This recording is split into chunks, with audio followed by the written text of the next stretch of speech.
The pumpkin patch secret no one told, why the children vanished. The pumpkin patch fell silent like a lid closing. One moment the field was full of laughter, children running between vines, parents calling their names, the sun warm on the orange pumpkins. The next moment, the air felt wrong. A wind came that did not make the leaves move. It made the little compass in Ben's pocket spin so fast the needle blurred until it stopped pointing anywhere at all. Mia's laugh cut off in the middle. She turned and looked back. Where her little brother had been chasing a white-tailed rabbit, there was only a hollow in the vines, like someone had scooped out a nest.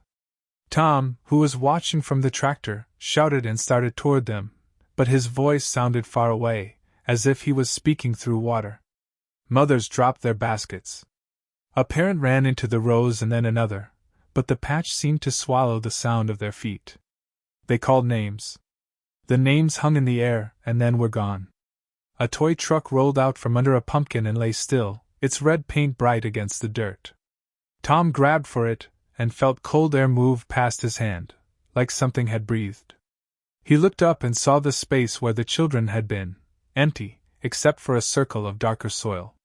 It was not mud or shadow.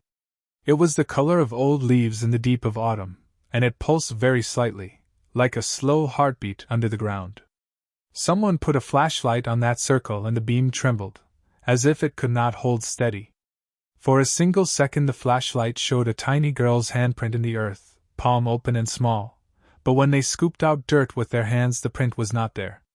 The parents felt the air tighten around their throats. The sun seemed to move away. Then a voice came from the field. It was very soft, not a shout but a whisper that somehow came from everywhere at once. "Mia," it said. Tom's heart leaped. He called back, "Mia! Ben! Don't move!"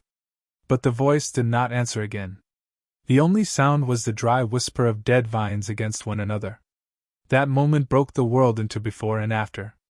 The sheriff came with flashlights and dogs and radios that crackled. They looked until their lights were sore in their eyes and then they called in more help. But the dogs would not go deep into the old part of the patch. They stopped at the edge of a ring of twisted stalks and whined, ears flat, as if a soundless thing was telling them to stay back. Days later, the patch was quiet. The town hung flyers on lampposts. People brought shovels and flashlights. They prayed under old oak trees. But the deeper rows of the field stayed empty.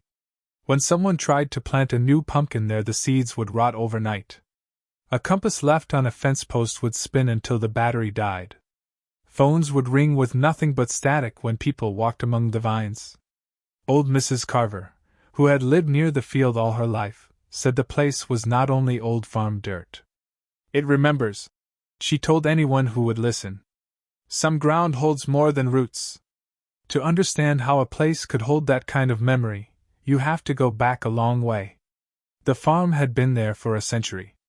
Before Tom's family owned it, other families had worked the land. Before people farmed it, paths ran through the same soil, worn by many feet, and sometimes by feet that did not belong to the townspeople. Old maps showed a faded trail crossing the property, and stories whispered that a long time ago a small settlement stood where the big pumpkin patch now grew. There were notes in the county archives about wells that sank and small cellars that caved in when heavy rains came. Farmers had filled them in over the years, but hope and danger can both be pushed below the surface and still touch the sky. Kids had wandered off into fields for as long as anyone could remember. In the papers from the 1920s and 1930s, there were reports of boys and girls lost until a search party found them shivering behind a barn. Most were found. Some were not. People told each other these stories to keep their children close. They said, "Don't go past the scarecrow," or "Stay inside the fence." But children are brave and curious. Pumpkin vines seem like a maze to a child, and fog can hang low like a secret. In times of harvest, when hands were busy and days were short, a small step away could become too far. The Parker family had heard those stories. Tom's granddad used to warn the kids about the middle of the field. "It's got old trouble down there," he would say, smiling with one side of his mouth, not wanting to frighten them too much. Tom thought it was just a tale. He had never expected the pumpkin patch to turn into a question he could not answer. After the children vanished, the town divided. Some said it must be thieves or a runaway truck. Others said it was the old wells reopening, a sinkhole swallowing a small body. The sheriff's team measured the earth. They tested the water and the wiring. They even took compass readings. But the instruments misbehaved. Compasses swung like they had lost their sense of north. Batteries drained in minutes. Cameras recorded only black or static in the deepest rows. Even when the machines failed, people felt that the patch was watching. On the third night after the disappearance, Tom returned alone with a single lantern. He stood at the field's edge and held the light out over the long rows. The pumpkin faces looked like small moons. The lantern's glass caught and broke the light into trembling pieces. He called the names softly into the cool air. The lantern's flame wavered as if the night itself breathed against it, and then the flame went out, though there was no wind. In the dark, Tom thought he heard something move near his feet. Not leaves, not the creek. A sound like a hand dragging across old wood. He bent to pick up the toy truck and felt the earth under the nearest pumpkin give, not sink, but open like a mouth. Cold, old air brushed his face. He smelled mud and something older, like a lock opening. He did not pull back in time. A small, thin tug caught his jacket hem, gentle, like the pull of a hand that did not want to frighten him, and then harder, insisting on attention. Tom turned. He heard the whisper again, and this time it said a new name, not one of the children, but his own. The chapter stops there, with the night holding its breath and Tom's lantern a single bright thing in the dark. The pumpkin patch was quieter than the whole town had ever heard it. The missing children's shoes lay in the dirt like small, lonely bones. People walked the rows in slow lines, calling names that sounded thin in the dry air. Police searched with flashlights and dogs. Volunteers traced the fences and the old stone walls. Everyone hoped the children had just wandered into a hidden hollow and would come back with a shrug. But the patch kept its secret. Mara Ellis stood at the edge of the field, her coat tight as if she could hold herself together by wool alone. Her little brother Tommy had been playing by the big vine circle when he vanished. She stared at the place where the compass on her phone spun like a toy top. It should point north, but it only whirled and jittered until the arrow curled in on itself. The adults whispered about bad batteries or stray metal, but Mara remembered the stories her grandmother told, stories about ground that remembered old paths and did not like being bothered. They found the old well the next day. It had been covered by grass and roots for decades. A mouth hidden by earth. When they pulled the boards away, the well was still deep and smelled like old rain. The rescue team shone ropes down and listened for a splash. No splash came. The dogs wouldn't go near it. They stood, flopped their ears, and whimpered. An old farmer said quietly that wells sometimes keep more than water. People looked away from him like he'd said something rude. But Mara touched the stone rim and felt a cold that began under her skin. At night the town changed. Lights and windows looked like lonely stars. Parents stayed awake and watched television shows they did not really see. Mara's mother kept Tommy's blanket in her lap like a lifeline. Church groups came to pray. Men with metal detectors walked the rows until their batteries died. Every reporter asked the same question: where did the children go? No one could answer. 2 weeks later, the sheriff asked for help from someone who knew old maps. Mrs. Hargrove, the town librarian, spread yellowing paper across her kitchen table. The maps showed the property long before the current farm. There were faded names, owners from another century, a path that curved like a question mark, and a small square labeled Old Meeting Place. On some maps the field was a crossroads for wagons and people traveling long ago. On others, a dotted line ran through the patch and disappeared. Mrs. Hargrove pushed her glasses up and said softly, "Sometimes places hold the footprints of the people who walked them first." The investigators brought in a team with instruments, machines that beeped and drew lines on screens. The devices measured electromagnetic fields and the tiny changes in the ground. In one corner of the patch, the numbers went wild. Batteries drained faster there. Cameras recorded only black where the vines were thickest.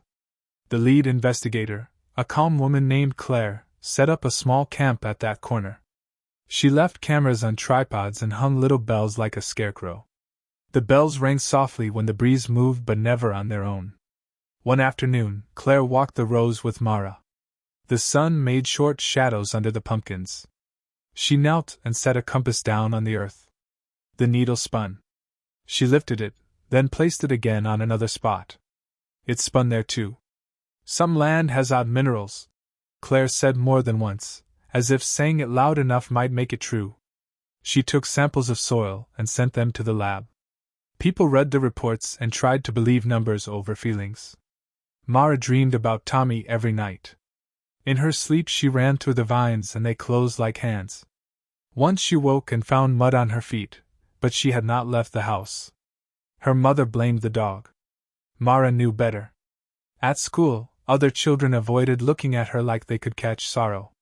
One boy, Nate, came up and whispered that he had seen lights between the pumpkins at dusk, soft white lights that moved like moths but were too steady. He said the air felt thick and his watch had stopped. Mara listened and felt less alone. On the first day, as mist hung low over the field, a new sound came from the heart of the patch.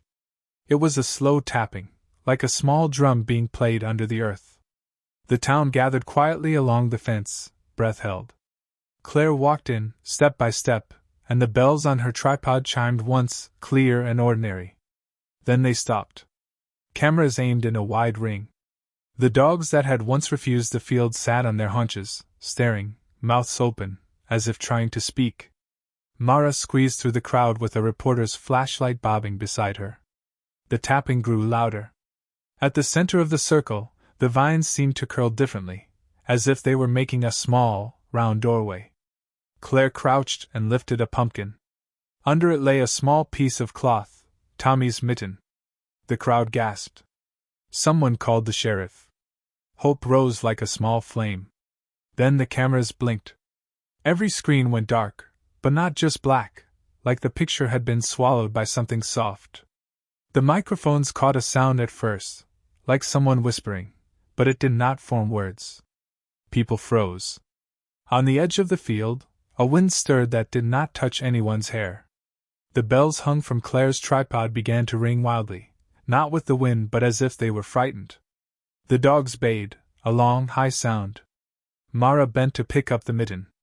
Her fingers brushed the cloth and a cold ran up her arm as if the patch had reached into her. The compass in her pocket went still. In that minute everyone felt something like a presence, big as a barn, quiet as a mouse, that watched them for the first time. Something moved inside the ring of vines. Not a person, not even an animal. The pumpkins shivered like a field of tiny hearts. A shape rose, darker than night but not only shadow. It had the wrong kind of edges, like a tear in the air. For a second, it took a form that looked almost like a person, but then it blurred and stretched. The children's names, whispered on the wind, seemed to float from the vines. Mara's scream would have been loud, but it did not leave her throat. The cameras remained dead. The bells stopped in mid-ring. The dogs went silent as if listening. And then, from the center of the patch, came the single sound of a child laughing, Tommy's laugh, small and very near. Mara dropped the mitten and everything went black. The wind in the pumpkin patch stopped all at once, like the whole field was holding its breath. Emma stood at the edge of the strange, sunken circle where the vine patterns spiraled inward, glowing faintly under the moonlight.